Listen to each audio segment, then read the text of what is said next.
Are we live? It didn't do the intro. The intro. What kind of stuff is this? Oh, no intro. What? Wow. Okay, well, Terry, here we are. We're just live. Yeah, Okay. we're live. Well, that's okay. Everything's in flux right now, so that's cool. So amazing.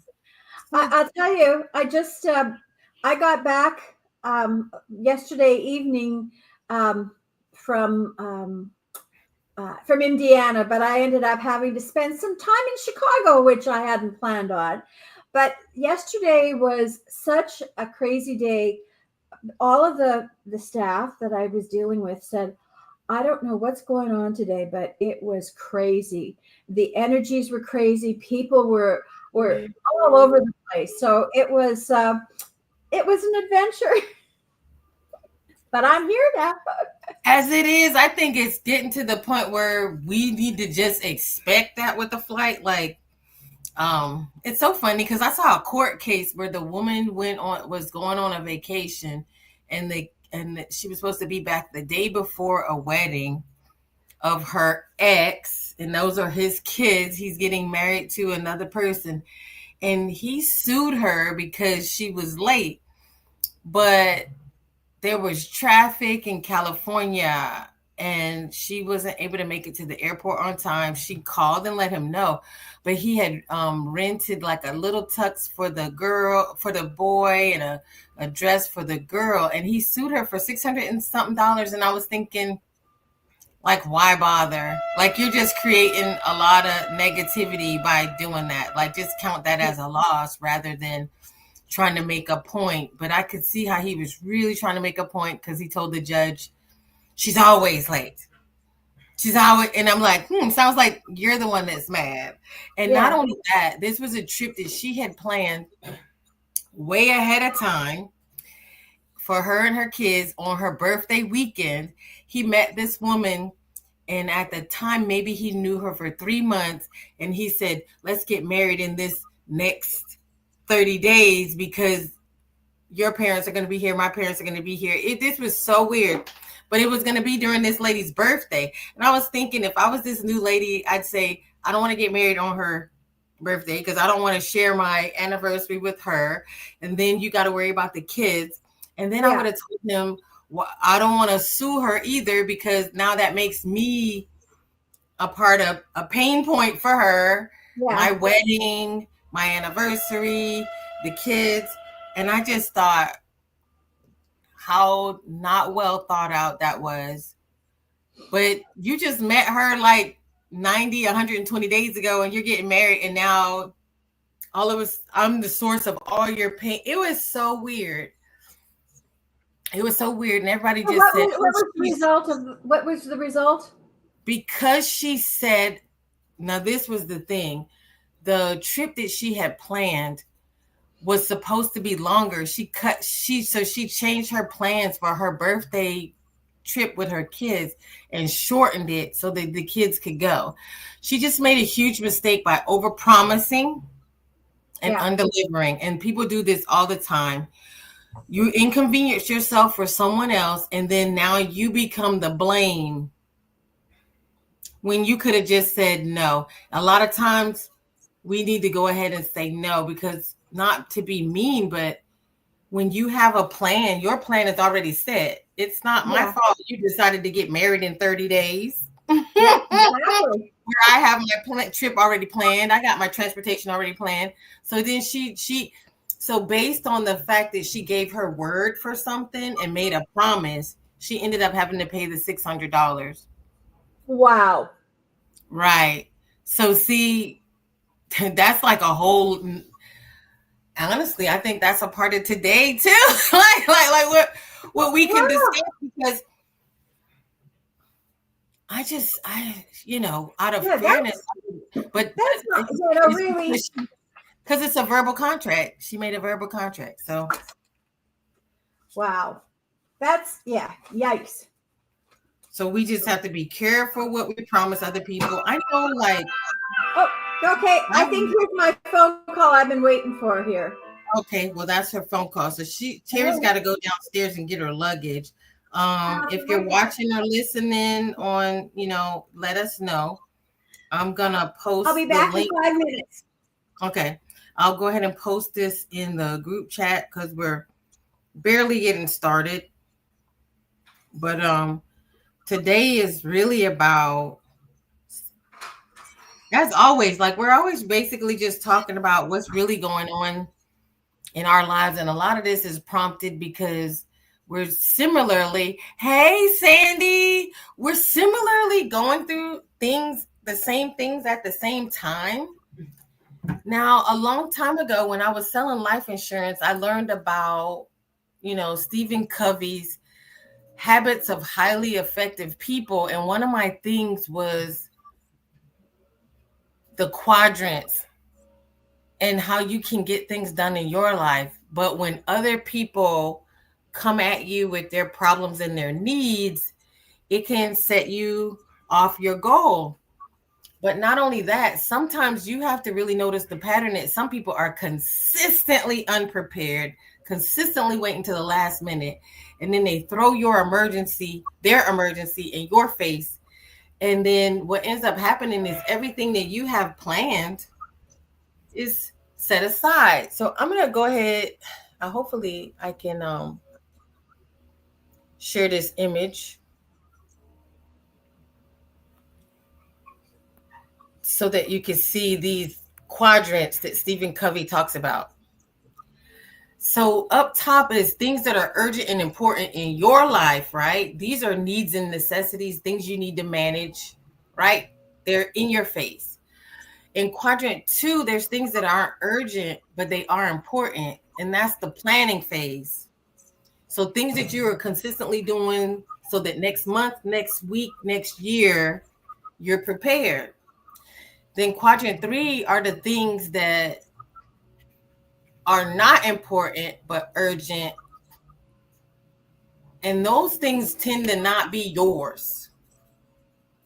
Then in quadrant 4, there's things that you just doing, like going through your whole all your photos and deleting things, or checking old emails and going through it, or junk mail, or maybe even just playing video games, or things you can do to take a break. And it's not like you shouldn't take breaks, but there's some things you can do to escape this busy work, things that you're doing, and now you're really spending a lot of time doing that, and it takes you away from quadrant 2 and quadrant 1. Now, if you focus in on quadrant 3, look what it says: common activities. When people bust up in your face and they need a favor, and it's always an emergency for them. Now, what I learned about avoiding that is not necessarily that you always have to say no, but some people are completely willing for you to use all your time to do things for them, but you don't really get much in return. And so one thing that he said you could do, Stephen Covey, is that if you say, I need a ride to the airport, and I'm like, okay, well, I can take my time to take you to the airport, but this is going to take away from me doing this. So if you could take care of this for me, then I can take care of that for you, to try to balance it out so that you're not completely ignoring the things that are important to you. And girl, quadrant 3 is thick because it's important to them, you feel like you have to do it, and you really don't, because this is probably too where you could say you're taking on someone else's karma, because you end up suffering because this person's not prepared. So the suffering comes to you because they actually get the benefit. You help them get to the airport. You help them pay your mortgage. You help them pay a bill. But now you're left with, oh, I can't pay you back until such and such, or you've missed a deadline on something that you were doing. And I noticed that even the situation that I'm in right now, we're literally, and I used to call these people 911 people because they always calling you, and whatever it is, it's urgent, it's important, it's right now. If you don't help me with this, everything in my life is going to blow up. And it's like, wow. how does my family do this to me? Literally, you don't take care of your health. You don't take care of your finances. You don't take care of whatever. And so then I get my butt kicked because here it is. I have plans and goals and things that I want to get done. And now I'm missing out on that because I have to jump into 911. Or do I really?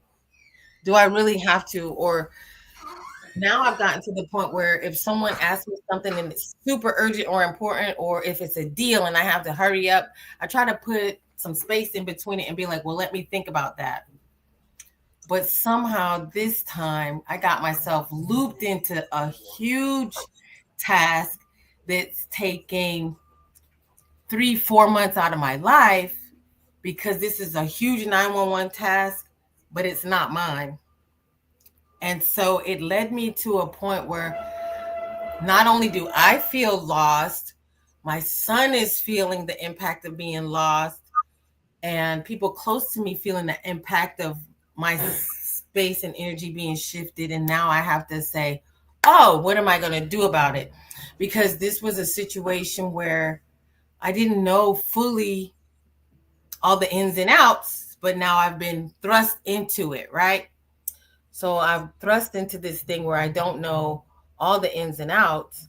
And how do I navigate myself because I was feeling lost? And this was what I was going to discuss today, which is, and I'll go to the next image that I had up here. Ooh, maybe it's not an image. Maybe it's the screen so that I can just share more about that. Because what I discovered was like, oh, you know what? I need some SMART goals. So, because every time you get involved in something and you don't know the ins and outs, once you get in it, you get lost and you got to figure out, well, how do I get out of it? And so, when life, you have all these plans in life, you got big dreams and big goals on your plate, you begin to feel like a loser because you're like, wait, I'm going to take this trip. I'm going to finish this book. But then life keeps popping up. And I was even talking to Rodika the other day. It's so funny. And she was just, feeling the same thing. Like, I'm trying to finish this book, but things keep popping up. But we are not losers. We're not lazy. We're just trapped in this cycle of unfinished energy, whether it be this new thing that's popping up or the things that you had on your plate. Who hasn't had this where you had ideas, a journey, a new relationship, things happening, and then someone gets sick or money gets tight or we get distracted and it takes us off the path? Who hasn't had this happen? And it causes us to just feel flaky and inconsistent. But the biggest problem we have is that we don't have enough hands to take on everything. And a lot of times, even with our goals, like I know my goals can get real big and lofty. And I feel like I need a support team. I need the staff to help me do all the things that I want. But when you get this other stuff on your plate, it's not because you're flaky and inconsistent. You lose your dreams and goals not because of that. It's just because you need more resources and you're under resourced. So what we were going to get into is, what is a SMART goal? And SMART goals, that's the highlight of this, is things that are specific, things that are measurable, achievable, relevant, and time bound. So now this new thing comes in because you got your stuff. You need SMART goals for you because you do need to be specific. It needs to be measurable. How do you know you achieved it? It has to be relevant and it has to be time bound. But now once you get thrust into this new situation, like here I am, I'm not in my home for 90 days. I'm not focusing on my new goal, which was, the modeling and acting class and finishing the writing. It's hard for me because I'm taking care of some things for some family members. But now I have to say, what is the beginning, middle, and end for me when it comes to this? how much time do I give to this particular goal, and how do I know when I'm finished? And so this is when I've said to myself, like, this is why me and my son are feeling lost, because we don't know when the middle is, we don't know what the end is. So this new thing that I'm doing, I have to give it a middle, beginning, and an end. I have to find peace. So if you read this, it says the SMART goal defined, not I want peace, but I want 10 minutes of silence. So not I want to go home, I want my family to be in a certain position. This, and then I have to find out, okay, well, how will I know when I did my part? Because I can't do the whole thing for everybody. I have to set aside this certain thing, like, this is what I can contribute, this is what I'm willing to give without resentment and remorse. So spiritually applying this fact of what can I give without resentment.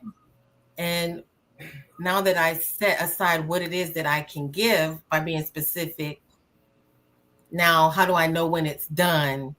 And is it a stretch or a setup? Make it bold, but within your capacity. This is it. This is my maximum. And is it relevant? Does it move the needle in your real life? So to move the needle for me would be to take this one thing and put it here where I've done all I can do. Does it get me back on track? That's what's going to be relevant to me. And time bound, what is the date that I'm going to put on this without punishment? I'm not going to be resentful. I'm not going to be, I kind of feel like in this particular situation there is not going to be a non-punishment. But I have to be resolved within myself that I did the best that I could do with what I had, and choose where my responsibility lies, and then go back to applying this to my life in the goals that I have. Where am I going? And how am I going to be done with this? And I don't know, have you had to do this or been in this swimming situation where things have popped up to take you off track, where you had to decide, well, this is the most that I can give you? Well, for me, I've had many situations like that, and I've had to. I had my life, what I thought I wanted to do, and then I had major changes that came into my life that totally took me off track and put me into a totally different trajectory with my life. I can go back, like 28 years after my daughter passed away. It put a like my life just changed completely. And so the trajectory I had, the plans I had was like, no, your life is taking a different turn. And so it was challenging to go through all of that stuff. And then I had to create new pathways. And then along those pathways, other challenges came along. So yeah, you got to find peace. You've got to do all of those things within that situation. And so sometimes we are not in control of what our life path is really about. We're thinking from the place that this is what I want, but it's like, no, the universe has a different plan. Your higher self had a different plan. And I guess it's finding ways to cope with the changes that come into our life before we can go back to what we're meant to be. Or maybe it's not, maybe, like we can make plans, but life life has a way of happening. So sometimes we have to make the adjustments to it so that we can flow, and so we're not coming up against the dam. And so those steps absolutely help us to deal with what we're faced with at the time. Yeah, Sandy is making some good points about, quadrant 3 is other people's stuff, and they're like, help, 911. And she was talking about breaking the bonds of codependency and healthier boundaries. And a lot of what's going on is when you're an overgiver, People can smell you. Users find givers very easily. It's a very easy. You think I don't know. They can smell you. They know where you are. They know where you live. They know how you are. And when you become that pocketbook or that source, they're like, hey, hey. I mean, I remember living in a neighborhood where people would knock on your door for a trash bag, sugar, salt. Can I use your printer? Can you help me with this resume? Can I get a ride? You will never get anything done. And I noticed when I got out of that environment, I started to thrive. I swear, I used to end up in the pawn shop, or just, I used to just be all over the place. And I felt so lost because I was so all over the place, but it wasn't really because I didn't have ideas and plans and goals. It was because I just consistently allowed other people's needs to suffocate my own. And here it is, the ladder of success. I really do appreciate like being in that life insurance business because that's how I ended up reading The Powers of the Subconscious Mind. That's how I ended up reading the 7 Habits of Highly Effective People. And then I remember they had this picture right here about the ladder of success, because this ladder represents the busy work, things that you are doing and you're busy and you're doing. But the things that you're busy doing, is it applied to your goal though, or is it taking you in the wrong direction? Because sometimes we can be doing all this busy work, it's taking you over here instead of on the right wall. And here it is, he's on the wrong wall. So whatever it is that he's successful doing, it doesn't apply to him. And that's why, when we were in the life insurance business, they said with your money and with your time, if you don't put a name on your time or assign it a task or a duty, like what is it that I plan to accomplish with this money or this time, if you don't put a name on it, someone else will. If you don't tell your time what to do, someone else will. And you will consistently be spending your time doing everything for everyone else. And this is not about being selfish. This is about, you want to build you could be building a healing center, but if you're busy, helping JoJo every time she has a fight with her boyfriend, you can't build this, right? If you're busy helping, Karen with all her doctor's appointments and rides and things like that, if you don't have time to do that and you have this big goal, you have to decide where you're going to spend your time. What are you gonna give to people, what you're willing to give and what you're able to give? Because you might have time for some things, but if it's taking you away from, oh, I gotta cancel this, change this, or now I'm starting to forget things, because this is my biggest thing, is I'll forget some of my goals. And so, gosh, even last night, one of my goals popped up and I was like, oh yeah, I was taking that wealth class and management class, and I was gonna take this class about property to take care of, grants and things like that. And I had completely forgotten about it until I saw something on, a list, and I was like, oh, this is why I have to have checklists. I have to have checklists to get stuff done.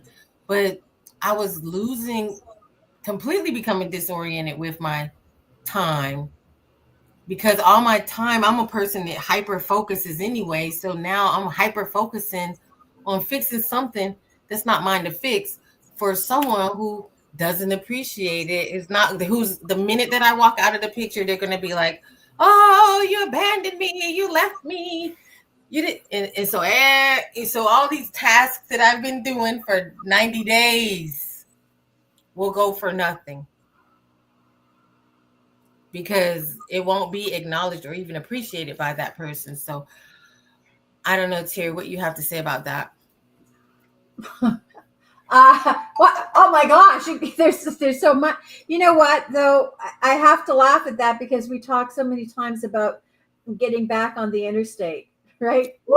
You get pulled over off to the side and distracted, and you forget where you're actually headed. So I think it's really important to recognize that. because you know what? People are going to, yeah, and hey, you're a Libra, I'm a Libra. We're givers.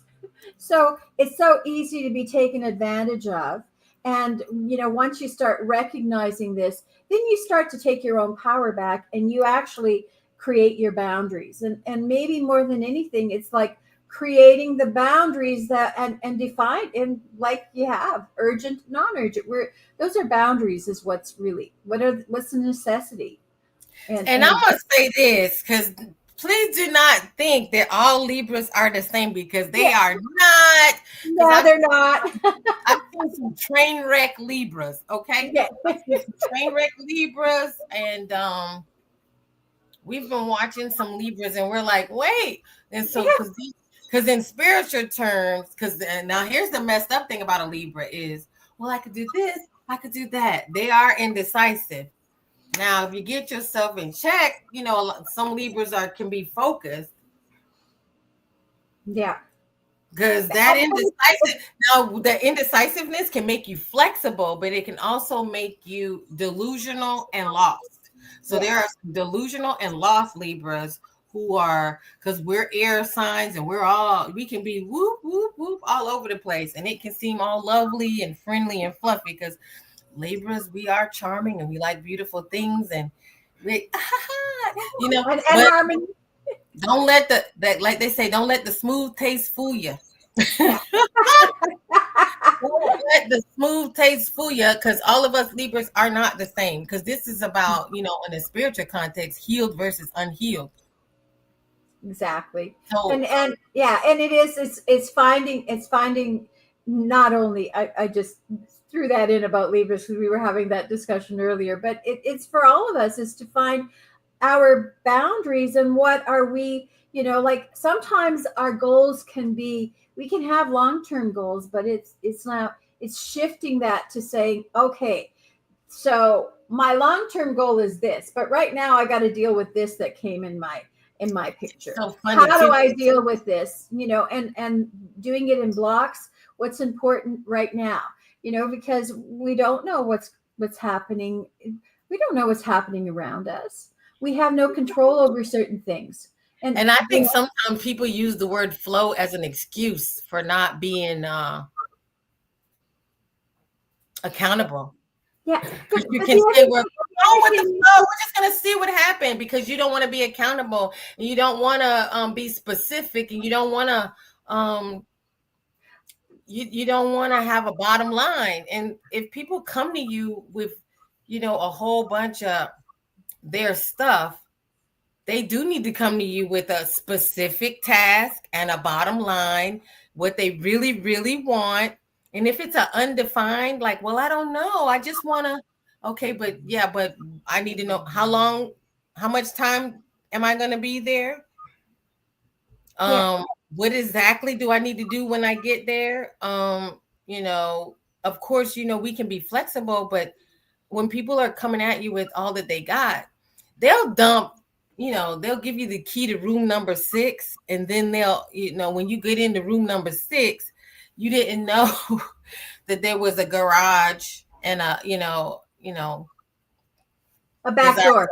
a basement, a back door, and an attic that up in room number 6 was way bigger and way junkier than what you realize. So you can get caught up with, you know, going through this one little gate, through the little door, thinking, oh, it's just gonna be this. And it's like, oh shit, I didn't know we was doing all of this. Like if somebody asked you to come help them move a couch, but they didn't tell you it's on the 5th floor. There is no elevator. Oh, but I gotta take the TV, the nightstand, and all you can get pulled into some really big stuff, slaying dragons for people, and they will gladly sit down and watch you and be like, oh yeah, hold on a second while I take this phone call, and they'll be off to the side because they're not trying to finish it themselves. They really will thrust all of it on you. And you have to be like, you know what? Wait a minute. I'm over here sweating and struggling. And you over there sipping lemonade while I do all the work for you. I gotta think for you. I gotta live for you. I gotta act for you. So yeah, you got to watch out for people. So, Ah, so, girl, you better stop talking about your husband. so that reminds me of the song "The Gambler." You got to know when to hold them and know when to fold them, right? Girl, Know you when to better walk watch away out. and know when to run. And so all of a sudden, if we start doing all the heavy lifting, then maybe there's this time at that time to say, you know what? I didn't really anticipate this, and my back is really sore, so I gotta leave. And then just walk Back out. shaking, my bra too tight. I'm tired of shaking left to right. No, I was kidding. Exactly. But we have to, Oh you know God. what, and that's part of stop being the people pleaser is being able to say know when to walk away. Oh, the poor people pleaser gets set up Yeah. because if you're not able to say the hard truth, like No. I feel like I'm the mirror. I shine it in people's face. I'm like, so you said this, but you did that. You want this. You said you want this, but you're doing that. And you gotta really say it back to people so that they understand. And also so they understand you see, I see what you're doing here, or Yeah. else they'll drag you under. So Yeah. let's go to these cards. Let's get into these cards. So, well, you know what? Oh, When I pulled these cards, I had no idea what we were talking about, but wow, talk about the you cards. pulled those cards. I had no idea either. Trust I know. me. And so, like, well, that's the energy spirit. So the first card was the mental clarity, wisdom of the magi. So wow, you know what is we need to find our mental clarity. I think that's really important. Is we can be we can be pulled in so many directions, but we have to come back to our center and just find, connecting with our thought processes and in our heart, like the whole emotional thing is like, what is my clarity here? Is like, what is my goal? And, like, yes, you can have big goals, but now you got to now break it down to say, okay, what is my goal for today? And that comes with that mental clarity because if we're caught in different situations, like you said, that 90-day that you didn't anticipate, all of a sudden your big goal has to just sort of like, it's not taking a back seat, but it's not exactly something you're going to achieve immediately, so you've got to Trust now me. deal with things. Trust me. I came here for an ant hill and it turned into a volcano. Oh, there you go. So right. So, but you have that mental clarity, so you see what that is. But you've not abandoned your goals. It's just that they've taken. They're just not exactly at the forefront. So you've got to deal with these other things first. But I think the spirit and the universe has a way of saying, you know what, deal with this stuff so that it frees you so that you can achieve your higher goal without having to take a detour later on. So sometimes those detours are meant to help us find that clarity, and And there's I'm a going to add to that, go for it. ask questions Mm-hmm. so that you can help the person define, so you can help yourself define. Because you would not ever say, like, hey, I'm going to be uh, a rigger or a lineman and not do research on what education do I need, what licenses do I need, how far up do I need to go. Um, you wouldn't start something new like, oh, I'm going to write a book and just start writing a book. You don't do research on how do people write a book?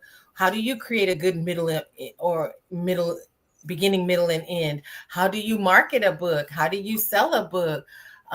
What is it that the public needs? Like, what is it? What you never would say, I'm gonna do that. I'm gonna make ice cream and never research what are the different kind of ice cream makers. What flavors am I interested in? You would never go into it for yourself without defining it. But somehow we will jump off a plane with blindfolds, with a broken parachute to help other people or to get involved in their situations, having not a clue what the guidelines are, what your specific goal is, what your task is, what your assignment is, and what their expectations of you are.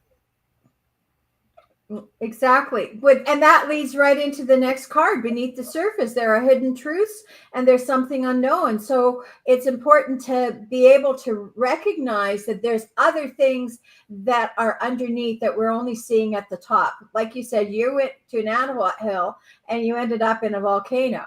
Well, and that's where those hidden truths and something unknown that was lurking beneath the surface there. And, you ended up uncovering them.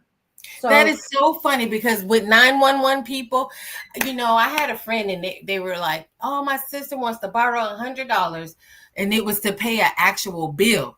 Bills come consistently monthly, people. So yes. if you can't pay a bill that is consistent monthly and expected, then that tells me there's a deeper problem. I said, if you lend her $100 this month to pay that bill, next month it'll triple. You're basically pissing money down a hole. And that's what I said. And the person, they were completely offended. But no, there was a habit. It wasn't because of the bill. That bill is always there.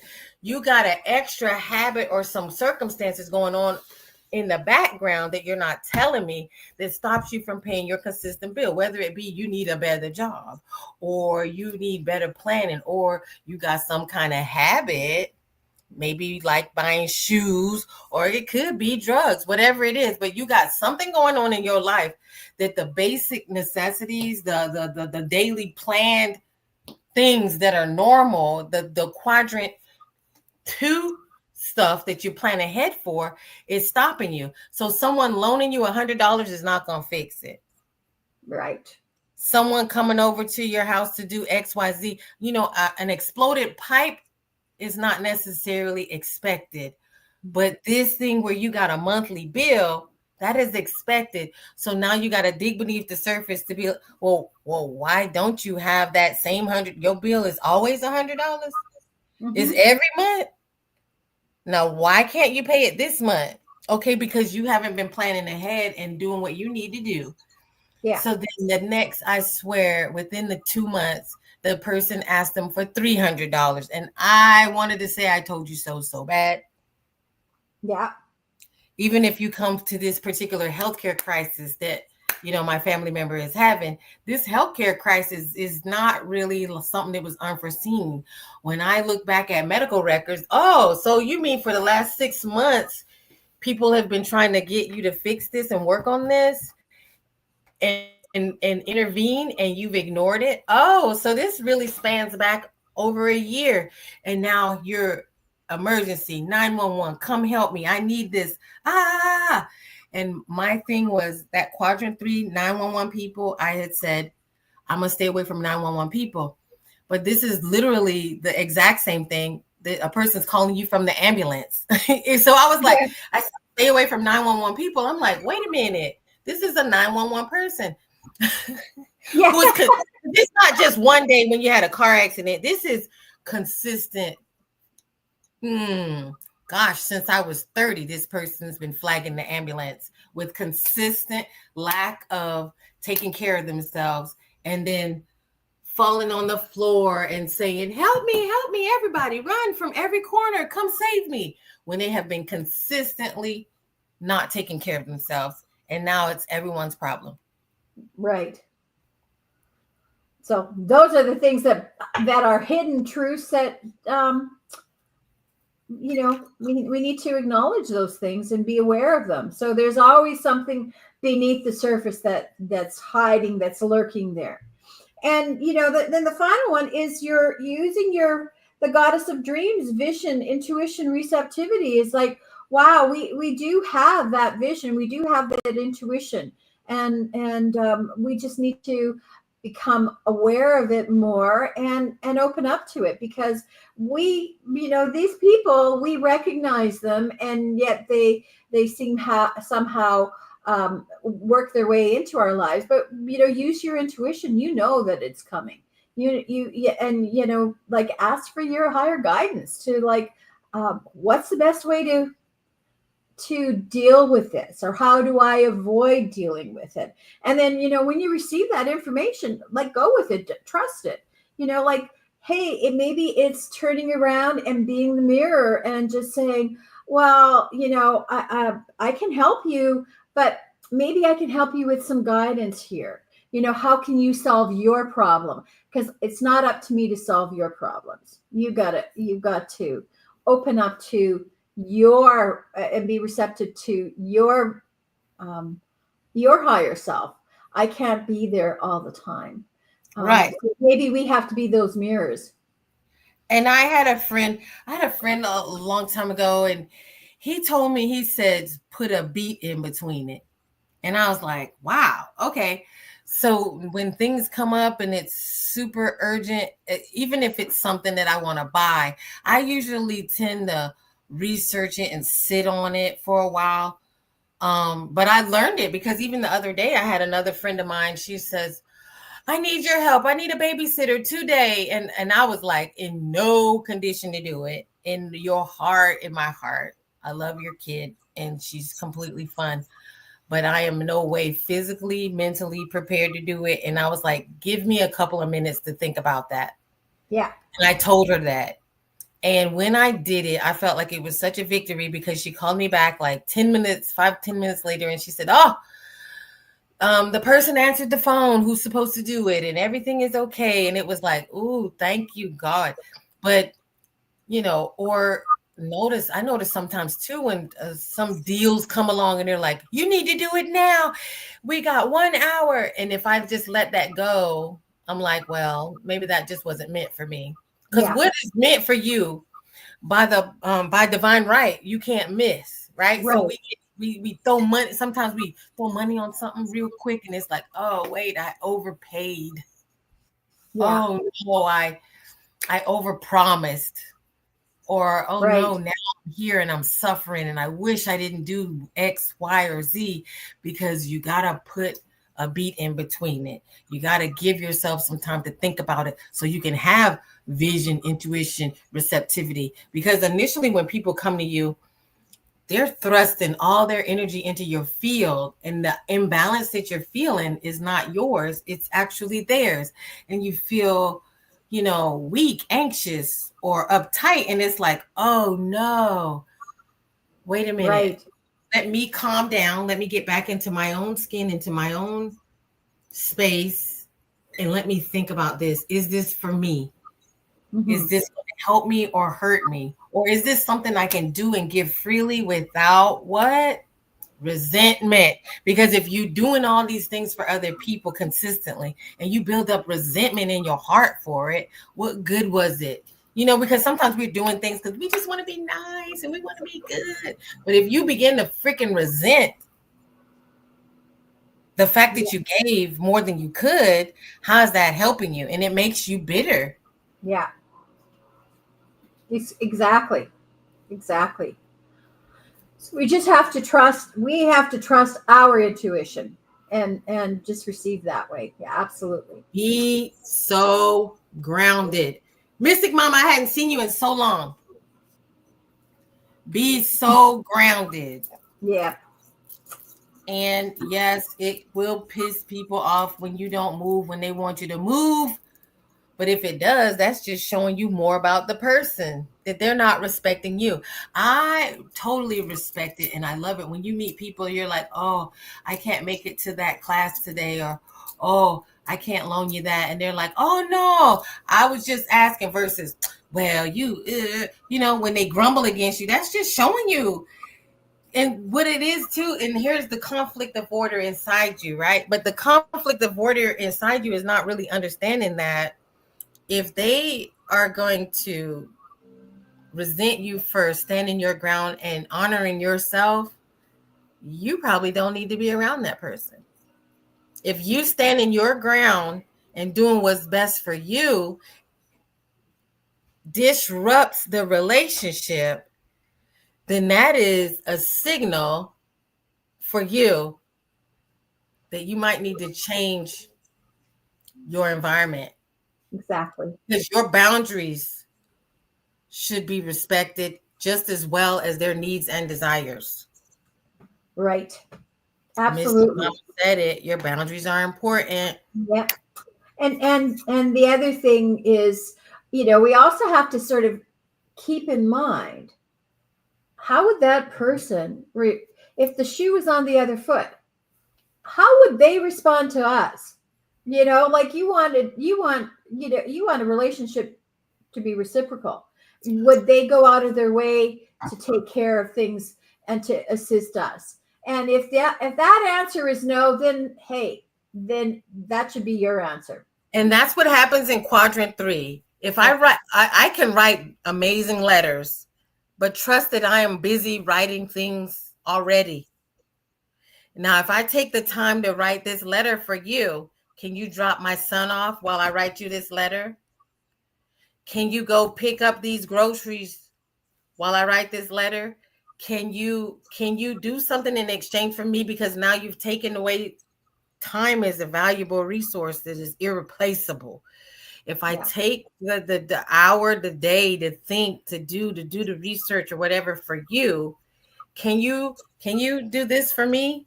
And if that is received with, shock and awe, it's time to make a change. And I hmm, think a lot of us, because we are conflict avoiders, we don't really want to be alone. We don't want to break up relationships, and we feel like we should all be together and lovey-dovey and kumbaya. If we are too afraid to challenge the energy or test the energy, then that is saying something about us as this conflict avoider. Wouldn't you rather know the truth early on if you were around people that were sabotaging you? absolutely, right. I consistently, when I was in business, I remember all these people, they want you to come to their events, but they never come to support yours. And then when that 2020 exposure hit, and I began to see the talk online about how people really think and feel, I said, no wonder my business wasn't successful. Look who the hell I was around. Because the way people really think started coming out. And I was like, now I see why I'm not successful. I see why in life I'm being held back. And I see why certain places I had to get away from certain people who were constantly drinking my milkshake. If you watch There Will Be Blood, he was talking about how the straw reaches over and he says, I can drink your milkshake. And people are drinking your milkshake, and you like, I don't remember drinking that milkshake. My cup is empty. Your Yeah, cup will remain empty. And very true. your cup will remain empty. So that's all I got to say about that. That Yeah, quadrant 3, this has been something on my mind for the last couple of days, because that quadrant 3, the 911 people, ooh, yeah, yeah, it's sabotage. You know what? And they can be nice and friendly, and they can just have no level of accountability, no level of no clear picture of themselves. A lot of people are not looking at themselves in the mirror to be like, am I a person that's constantly taken? Ask yourself that, because you might be that 911 person, because we usually preach to the choir, but sometimes examine yourself. Do I always take, but I never give? Am I mm, offended when other people can't do what I want them to do?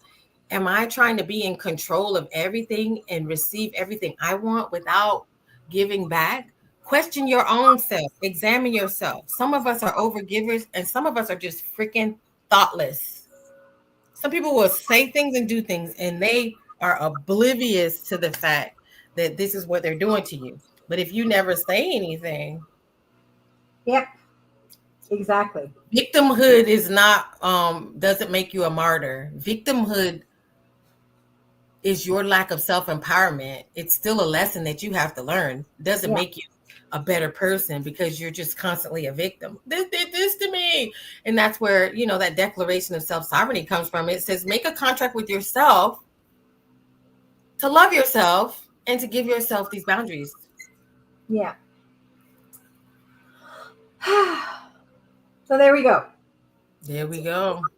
You want to Like high Mr. five? Mama says, be a cause, not an effect. Woo! Who said that? Is that? Mystic Mama. Oh. I Yeah. wonder what in streaming is the exit video going to play. Some public schools are teaching no accountability. No, everything is weakness and accountability. And it's there's this other word that I thought of this morning. It's external. You need so much external recognition. You need acknowledgement from alternative. If a person in a restaurant has to acknowledge you for whatever it is that you think you are you really the thing? Because you know what you are on the inside. If you know what you are, it shouldn't be shaken by public opinion and image, right? Right. Right. Some people are really image people. Yeah. So, what is my role and choice in this moment? What action can I take? Yeah. Yeah. Exactly. Okay. So I will do some readings over on the Telegram channel, but I need a couple of minutes before I can get back on. Yep, that's what is being taught right now. External validation. Yeah. I love that my son is the strong, silent type.